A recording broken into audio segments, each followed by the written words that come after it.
Doctor Dipak চন্দ্রের লেখা পৌরাণিক প্রেম কথা গ্রন্থের আজ পূর্ব গল্প সংসার সাধনা। রাজা জনকের মতো সত্যবাদী ব্রহ্মজ্ঞানী রাজা একজনও হয় না। তিনি নিজে বিচার করেন না, বলেন রাজার আদেশ কিছু নয়, মনের ঘরে আলো জ্বালতে পারলেই অন্ধকার কেটে যায়। বিরোধ লজ্জা পেয়ে মুখ ঢাকে। ভগবানের রাজ্যে প্রত্যেকেই নিজের বিচারক। রাজার কাজ হলো ঠিক সময়ে সে কথা স্মরণ করে দেওয়া। রাজা জনকের রাজ্যে বিচারকদের কোনো কাজ নেই। বসে বসে তারা ঘুমোয় শুধু, আর মাসান্তে বেতন নিয়ে দিব্যি সুখে জীবন কাটায়। তবু এমন সুখের রাজ্যে সত্যদর্শী জনকের কাছে বাইরের রাজ্যের লোক আসে বিচার প্রার্থী হয়ে। জনক তাদের ফিরিয়ে দেন না, সাধ্যমতো সাহায্য করেন। একদিন মিথিলা থেকে এক সংসারী ও এক সন্ন্যাসী এলো তার কাছে বিচার প্রার্থী হয়ে। তাদের মধ্যে কে শ্রেষ্ঠ এর মীমাংসা চায় তারা। রাজা জনকের সিদ্ধান্তই মেনে নিতে রাজি তারা। এরকম একটা অদ্ভুত বিরোধের বিচারের ভার পেয়ে রাজা চমৎকৃত হলেন। কাজটা খুব সহজ নয়, তাই রাজা উভয়কে দুটি পৃথক অতিথি ভবনে কিছুদিন অবস্থান করতে বললেন। জীবনে অনেক বিচার করেছেন, কিন্তু এইরকম অদ্ভুত প্রশ্ন নিয়ে তাকে ভাবতে হয়নি কখনো। কয়েকদিন পর চর এসে জানালো শ্রাবস্তী নগরের রাজকন্যার স্বয়ংবর হচ্ছে। হঠাৎই রাজার মনে হলো এই সভায় সংসারী ও সন্ন্যাসীর বিবাদের একটা ফয়সালা হলেও হতে পারে, কিন্তু কিভাবে হবে তা জানা নেই। আবার হবেই যে তার কোনো নিশ্চয়তা নেই। তবু মাঝে মাঝে অনেক ঘটনাই তো আকস্মিকভাবে ঘটে যায়। দূরদর্শী ব্যক্তিরা বলেন মানুষের ভাগ্যে বা জীবনে অনেক কিছু আগে থেকে নির্দিষ্ট থাকে, কেবল জানা থাকে না। অগত্যা ওদের দুজনকে নিয়ে জনকরাজ দেশ পরিভ্রমণে রওনা হলেন। পথেই শুনতে পেলেন সে দেশের রাজার রাজকন্যার স্বয়ংবর সভা হচ্ছে। জনক শ্রাবস্তী নগরে যাওয়ার সংকল্প বিসর্জন দিয়ে সেই স্বয়ংবর সভাতে উপস্থিত হলেন। ছদ্মবেশে থাকার জন্য রাজা জনককে কেউ চিনতে পারল না। বহু প্রার্থী এসেছে স্বয়ংবর সভায়, সবাই রাজপুত্র। তার মধ্যে রাজা জনক কোনো ক্রমে একটু স্থান করে যথাক্রমে সংসারী ও সন্ন্যাসীকে নিয়ে একপাশে বসলেন। রাজকন্যা বরমাল্য হাতে নিয়ে মনোনীত পাত্র খুঁজছিল। বরমাল্য প্রার্থীরা উৎসুক চোখ মেলে তাকিয়েছিল তার দিকে, কিন্তু রাজকন্যা কারো দিকে তাকালো না। সবাই তার নজর কাড়ার চেষ্টা করল।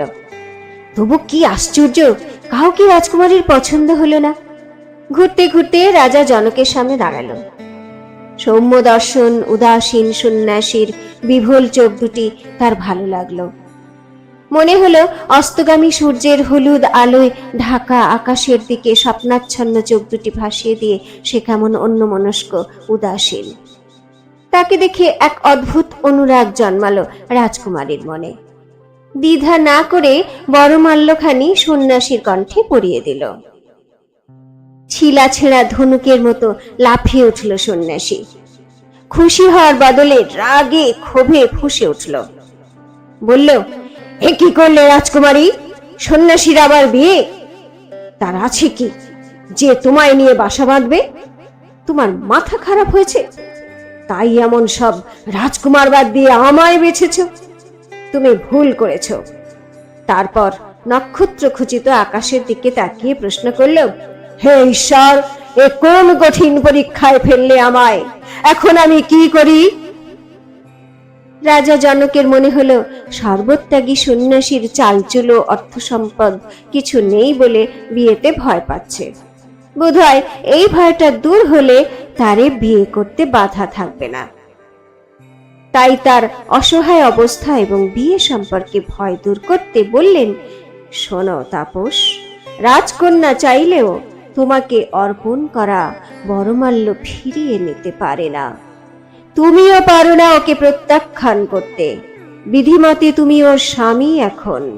তাই রাজকন্যাকে গ্রহণ করার জন্য আমি তোমাকে যথেষ্ট সম্পদ এবং ঐশ্বর্য যৌতুক দেব, তাহলেই তোমার ভয় দূর হবে।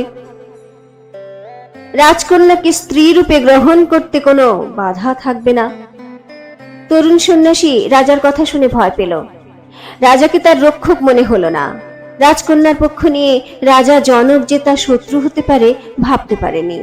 ক্ষেপে গিয়ে রাজকন্যার বরমাল্যটি ছিঁড়ে টুকরো টুকরো করে ছুঁড়ে দিল স্বয়ম্বর সভার রাজপুত্রদের দিকে। তারপরে কোনো দিকে না তাকিয়ে রাজা রক্তচক্ষু তুচ্ছ করে জনকের মায়াবন্ধন ছিন্ন করে স্বয়ম্বর সভা থেকে ছুটে বেরিয়ে এলো একেবারে রাজপথে। কিন্তু তাতেও নিস্তার পেল না। রাজকন্যাও সন্ন্যাসীকে পাওয়ার জন্য সর্বস্ব ত্যাগ করল। রাজবাড়ি, পিতামাতার বন্ধন তার কাছে শিথিল হয়ে গেল। সন্ন্যাসীর পিছন পিছন রাজকুমারীও দৌড়লো। তার স্বরে চিৎকার করতে লাগলো রাজকুমারী, ওগো নাগরবাসী, ওই যে তরুণ সুদর্শন সৈন্য সন্ন্যাসী দৌড়ে যাচ্ছে, ওকে ধরো, ও আমার স্বামী, আমাকে ত্যাগ করে চলে যাচ্ছে, ওকে না হলে আমি বাঁচব না, অন্য কাউকে বিয়েও করব না। ও যদি আমায় গ্রহণ না করে, স্ত্রী বলে স্বীকার না করে, তাহলে আত্মহত্যা করে প্রাণ জুড়ব। রাজকুমারীর হুমকিতে সন্ন্যাসী ভুলল না। তার কোনো আবেদনই সন্ন্যাসী কানে নিল না। রাজকুমারীর বন্ধন এড়াতে সন্ন্যাসী লোকালয় ত্যাগ করে গভীর বনে প্রবেশ করল। রাজকুমারীও তাকে অনুসরণ করল। কিন্তু গহন বনে সন্ন্যাসী যে হঠাৎই কোথায় লুকোলো, রাজকুমারী তন্ন তন্ন করে খুঁজেও পেল না তাকে। অগত্যা শ্রান্ত ক্লান্ত অবসন্ন হয়ে রাজকুমারী অভিমানে এবং গভীর অপমানে অসহায় ভাবে গাছতলায় বসে পড়ে কাঁদতে লাগলো। বনের মধ্যে সন্ন্যাসী তার কান্না শুনতে পাচ্ছিল, কিন্তু তার মন গলল না, সাড়াও দিল না। বনভূমিতে সন্ধ্যা নামলো। চারদিক থেকে তরল অন্ধকার কুয়াশার মতো গড়িয়ে আসছে। অন্ধকার নিবিড় হয়ে আসছে ক্রমে। রাজকুমারীর খুব তেষ্টা পেল, খিদেও পেয়েছিল, কিন্তু সারাক্ষণ দৌড়ে দৌড়ে তার অবস্থা এমন হয়েছিল যে উঠে দাঁড়ানোর শক্তি পর্যন্ত তার ছিল না। রাজা এবং সংসারী সন্ন্যাসীর পিছন পিছন অনুসরণ করে আনুপূর্বিক সমস্ত ঘটনা পর্যবেক্ষণ করছিল। অন্ধকারে গা ঢাকা দিয়ে রাজা ও গৃহে রাজকুমারীর কাছে এলো। অসহায়ের মতো তাকে কাঁদতে দেখে রাজা বলল, তোমার কি হয়েছে? তুমি রাজার মেয়ে, একজন চালচুলোহীন ভিখিরি সন্ন্যাসীর পিছনে দৌড়ে কি হবে তোমার? ও কি তোমার যোগ্য? ওর পাশে তোমায় মানায়? রাজকুমারী রাজার প্রশ্নের উত্তরে বলল, স্বামীকে পাবো বলে ঘর ছেড়েছি, তিনি পালাবেন কোথায়? আমার অন্তরেই আছেন। এই নীরব নির্জনতার মধ্যে আমি তাকে অন্তরে টের পাই। তার কোনো অবহেলায় পৌঁছয় না আমার অন্তরের গভীরে। কি মিষ্টি আর কি মধুর তার কণ্ঠস্বর! রাজা জনক তো অবাক। আশ্চর্য আর একটা অদ্ভুত অনুভূতিতে তার মন আচ্ছন্ন হলো। চাপা গলায় ফিসফিস করে গৃহীকে বলল, আমি জীবনে কখনো এমন মন কাড়া কথা শুনিনি। সন্ন্যাসী বড় ভাগ্যবান। গৃহী জিজ্ঞেস করল, রাজকুমারী, এই মুহূর্তে তুমি কি করতে চাইছো? রাজকুমারী বলল, চারদিকে অন্ধকার, কিছুই দেখা যাচ্ছে না। বন থেকে বেরোনোর পথ খুঁজে পাচ্ছি না। এখন আমার কি হবে? রাজকুমারীর নিরুপায় অসহায়তা সন্ন্যাসীর অন্তঃকরণ স্পর্শ করল। অন্ধকারের মধ্যে আত্মগোপন করে তাকে অভয় দিল। নির্মোহ গলায় বলল, তোমার ভয় পাওয়ার কিছু নেই। এই অন্ধকার থেকে বেরোনো অসম্ভব। কাল সূর্যোদয় পর্যন্ত আমাদের অপেক্ষা করতে হবে। সন্ন্যাসীর কণ্ঠস্বর শুনে রাজকুমারীর খুব অভিমান হলো। বলল, সন্ন্যাসী, তুমি নিষ্ঠুর। তোমার অন্তঃকরণ বলে কিছু নেই। তুমি ভীরু। নিজেকে তোমার ভয়, হারানোর ভয়ে কাতর। নিজের উপর বিশ্বাস নেই বলে একবারও আমার কথা ভাবলে না? আমি একটা মেয়ে, গহন বনে জন্তু জানোয়ারের সঙ্গে রাত কাটাবো, এ কথা জেনেও নিরস্ত হলে না? এমন দায়িত্ব শূন্য পাষণ্ড মানুষকে নিয়ে সংসার করা যায়? মিশকালো অন্ধকারের মধ্যে কাউকে চেনা যাচ্ছিল না। অথচ চারজনেই কাছাকাছি ছিল। রাজা জনক বললেন, সে তো পরের কথা, এখন রাত কাটাবে কোথায়? রাজকুমারী উত্তর দিল, ঈশ্বর যেখানে যেমন রাখবেন তেমন থাকবো সেখানে। এই অন্ধকার এখন আমার আশ্রয়। অন্ধকারের মধ্যে রাজা জনকের কণ্ঠস্বর শোনা গেল, তাহলে এই বৃক্ষের তলায় আমাদের রাত কাটাতে হবে। এসো কাছাকাছি বসি। অন্ধকারে কেউ কাউকে দেখতে পাচ্ছিল না। সন্ন্যাসী ও চুপিসারে এসে রাজার খুব কাছে বসলো। বাইরে প্রচন্ড ঠান্ডা, শীতে রাজকুমারী ঠকঠক করে কাঁপছিল, দাঁতে দাঁত লেগে যাচ্ছিল। বলল, রাজা, বড্ড শীত করছে, একটু আগুন হলে ভালো হতো, কিন্তু অন্ধকারে তা পাবো কোথায়? অন্ধকারের ভিতর থেকে সন্ন্যাসী বলল, সব রকম অবস্থার জন্য তৈরি থাকতে হয়। আগুন তো দরকার, কিন্তু আগুন তো আর এমনি হয় না, তার জন্য খড়কুটো চাই। গৃহী বলল, সে না হয় অন্ধকারে হাতড়ে হাতড়ে জোগাড় হবে, কিন্তু আগুন তো চাই। এই জঙ্গলে আগুন কোথায় পাবো? চকমকি পাথরও নেই। এভাবে ঠান্ডায় বসে রাত কাটাতে হবে। রাজকুমারী অসহায়ের মতো কেঁদে ফেলল। অন্ধকার অন্ধকারের মধ্যে তার চাপা কান্না হাহাকারের মতো বনময় ছড়িয়ে পড়ল।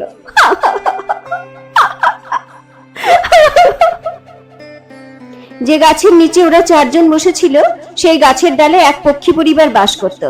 অন্ধকারে ওরা দেখতে পায় গাছের নিচে চারটি মানুষের বিপন্ন অসহায় অবস্থা দেখে তাদের খুব কষ্ট হলো, সমবেদনা হলো তাদের প্রতি। পাখি তার স্ত্রীর ঘুম ভাঙিয়ে বলল, দেখো আমাদের ঘরে কারা এসেছে, ওরা আমাদের অতিথি। রাতের আশ্রয় নিয়েছে এখানে, শীতে ঠাক ঠাক করে কাঁপছে, একটু আগুন পেলে ওদের ভালো হয়, গাটা সেঁকে নিলে শীতে কষ্ট পেত না। ওদের শীত নিবারণের জন্য আমাদের কিছু করা উচিত। স্বামীর কথা শুনে স্ত্রী পাখির খুব মায়া হলো। তৎক্ষণাৎ অন্ধকারের মধ্যে ফুরুত করে উড়ে গেল। এর মধ্যে সন্ন্যাসী বেশ কিছু খড়কুটো ও ডালপালা জোগাড় করেছে। এক ফুলকি আগুনের জন্য কাঠে কাঠে ঘর্ষণ করতে লাগলো, কিছুই হলো না। এর মধ্যে স্ত্রী পাখি এক গৃহস্থের উনুন থেকে এক টুকরো জ্বলন্ত কাঠ নিয়ে এলো, ওদের জড়ো করা খড়কুটোর উপর ফেলে দিল। তাই দিয়ে ওরা আগুন জ্বালালো। উদ্ভাসিত আলোয় ওরা সকলকে দেখতে পেল। শীতটা দূর হলো। স্ত্রী পাখির বুকে মায়ের মমতা। স্বামীকে বলল, ওরা খুবই ক্ষুধার্ত, কি খেতে দিই বলো তো? পুরুষ পাখিটি পরিতাপ করে বলল, আমরা গৃহী, দিন আনি দিন খাই, আমাদের সঞ্চয় বলে কিছু নেই, তাই বলে অতিথির প্রতি আমাদের কর্তব্য করব না, তা তো হয় না। অবশ্যই তাদের ক্ষুধা নিবৃত্ত করার জন্য নিশ্চয়ই কিছু করতে হবে, নইলে আমরা সংসারী প্রাণী হলাম কিসে? স্ত্রী পাখি উৎকণ্ঠিত হয়ে প্রশ্ন করল, এই অন্ধকারে তাহলে করবে কি? পুরুষ পাখি বলল, আমাকে দিয়ে তো ওদের একজনের খিদে মিটবে, আমার ক্ষুদ্র সামর্থ্যে সেটাই বা কম কিসে? কথাটা বলেই সে আগুনে ঝাঁপ দিল। অতিথিরও তাকে বাঁচানোর খুব চেষ্টা করলো, কিন্তু পারল না। স্বামীর মহান আত্মোৎসর্গের আনন্দে গৌরবে স্ত্রী পাখির চোখে জল, কিন্তু স্বামীকে হারানোর জন্য তার কাঁদার সময় নেই। মহাপ্রাণ স্বামীর অনুগামী হয়ে সেও পারে অন্য একজনের খিদে মেটাতে। সন্তানদের কথা তার মনে এলো না। কথা মনে হতেই জ্বলন্ত অগ্নিকুণ্ডে ঝাঁপ দিল। ওদের দুটি শাবক পিতামাতার মহান আত্মোৎসর্গের দৃশ্য দেখলো। পিতামাতার অবর্তমানে তারা অনাথ হয়ে পড়ল, বাবা মা নেই, এ কথাটা ভাবতে বুকটা হায় হায় করে উঠল। তখন দুই ভাই শোক ভুলে নিজেদের মধ্যে বলা বলি করলো, আমরা মহান পিতামাতার সন্তান, আমাদের পিতামাতা জীবন দিয়ে অতিথি সৎকার করেছেন, কিন্তু তাতেও তাদের নারায়ণ সেবা সম্পন্ন হয়নি, হতে তো চারজনের খিদে মিটবে না। এখন পিতামাতার অসম্পূর্ণ কাজ সম্পন্ন করার জন্য আমরাও আত্মাহুতি দেব। তিল মাত্র অপেক্ষা না করে তারা দুজনে একসঙ্গে আগুনে ঝাঁপ দিল। ওদের আত্মোৎসর্গে অতিথিরা বিস্মিত ও অভিভূত। শ্রদ্ধায় অতিথিদের মন ভরে গেল। ক্ষুধাক্লিষ্ট হওয়া সত্ত্বেও ওদের মাংস ভক্ষণ করলো না তারা, উপোস করেই রাতটা কাটিয়ে দিল। ভোরের আলো ফুটতে সবাই নিজেকে নতুন করে চিনল। রাজা জনক বললেন, এই পক্ষী পরিবারের কাছে আমাদের শেখার আছে অনেক। প্রত্যেকে তার কর্তব্য করবে নিঃস্বার্থভাবে, ফল লাভের প্রত্যাশা না করে শুধু হিতের জন্য, মঙ্গলের জন্য আত্মোৎসর্গ করাই ধর্ম। প্রত্যুত্তরে সন্ন্যাসী বলল, রাজন, পাখিরা সংসারী হয়েও মায়া মোহ থেকে মুক্ত। নিরাসক্ত ভাবে যে জীবন যাপন করতে পারে, গৃহী হয়েও সে সন্ন্যাসী। আপনি যদি সংসারে থাকতে চান, তাহলে বনের ওই পাখিদের মতো পরের হিতার্থে জীবন উৎসর্গ করতে প্রস্তুত থাকুন। রাজা জনক সন্ন্যাসীর কথা শুনে হাসলেন, বললে, আপনি আচরি ধর্ম, পরের শিখাও। সংসারী বলল, সন্ন্যাসীর কথাই ঠিক। সংসার ধর্ম পালন করা জীবনের ধর্ম। সেই ধর্ম পালন করতে গিয়ে অন্য কর্তব্য ভোলা উচিত নয়। যার যতটুকু সামর্থ্য, ফল লাভের প্রত্যাশা না করেই নিষ্প্রিয়ভাবে তার তা করা উচিত। কিন্তু সন্ন্যাসী জীবন ধর্ম পালনে ভীত। রাজকুমারী তখন বলল, আমরা প্রত্যেকেই নিজ নিজ ধর্ম পালন করছি। সন্ন্যাসীর বোঝা উচিত কর্মবন্ধনের কারণ নয়। মোহ ত্যাগ করে, কর্তৃত্বাভিমান বর্জন করে যদি কর্ম করা যায়, তাহলে ভয় কিংবা বন্ধনে বাঁধা পড়ার শঙ্কা থাকে না। সকলে সব কথা রাজা জনক মন দিয়ে শুনলেন। বললেন, চমৎকার। প্রত্যেকের অনুভূতি উপলব্ধির মধ্যে কিছু কিছু সত্য আছে। প্রেমে প্রণোদিত হয়ে কাজ করাই সুখ। ওই সুখই হলো আনন্দ। ওর মধ্যেই মুক্তির স্বাদ। মুক্তি কোথাও নেই, মুক্তি হলো মনের আনন্দে। পরের জন্য নিঃস্বার্থভাবে কিছু করতে পারলে মনে আনন্দ হয়। ওই আনন্দে ও পরম তৃপ্তিতে স্নাত হয়ে পাখি পরিবার আত্মাহুতি দিল। সন্ন্যাসী এবং সংসারীর আসল দ্বন্দ্ব তাদের মনে। নিরাবেগ এবং নিরাসক্ত হয়ে সবকিছুর মধ্যে যে থাকতে পারে, কোনো কিছুতেই ধর্মভ্রষ্ট হয় না সে। বাইরের আচরণ পালন করে নয়, অন্তরের শুদ্ধতায় ঈশ্বরকে পাওয়া যায়। সেজন্য চাই ব্যাকুলতা। তার জন্য ব্যাকুল হলে তবে পাওয়া যায় তাকে। রাজকুমারীর মতো অন্তরের ব্যাকুলতা জন্মালে তবেই সর্বস্ব ত্যাগ করা যায়। ব্যাকুলতাই ইষ্ট লাভের পথ, সব আনন্দের রাজ্যে পৌঁছানোর উপায়। গৃহী সন্ন্যাসী হওয়াই কঠিন ধর্ম। ত্যাগ সন্ন্যাস ধর্মের মূল কথা। ত্যাগে আনন্দ, ত্যাগে মুক্তি। সর্বত্যাগী হর পার্বতীয় গৃহী সন্ন্যাসী। জনকের কথায় অভিভূত হলো সন্ন্যাসী। মনে হলো তার মনের বন্ধ জানলা দরজাগুলো একে একে খুলে যাচ্ছে। বাইরের অফুরন্ত আলো বাতাসে তার ঘর ভরে যাচ্ছে। মুহূর্তে কি যেন ঘটে গেল সন্ন্যাসীর ভেতর। আশ্চর্য এক আত্মপ্রসাদে আবিষ্ট হয়ে গেল তার মন। বলল, রাজন, আমার চোখ খুলে দিয়েছেন আপনি। আপনার কাছে এ ঋণ আমার শোধ হবে না কোনোদিন। আজ থেকে আমার এক নতুন জীবন শুরু হলো, সংসার সাধনার জীবন।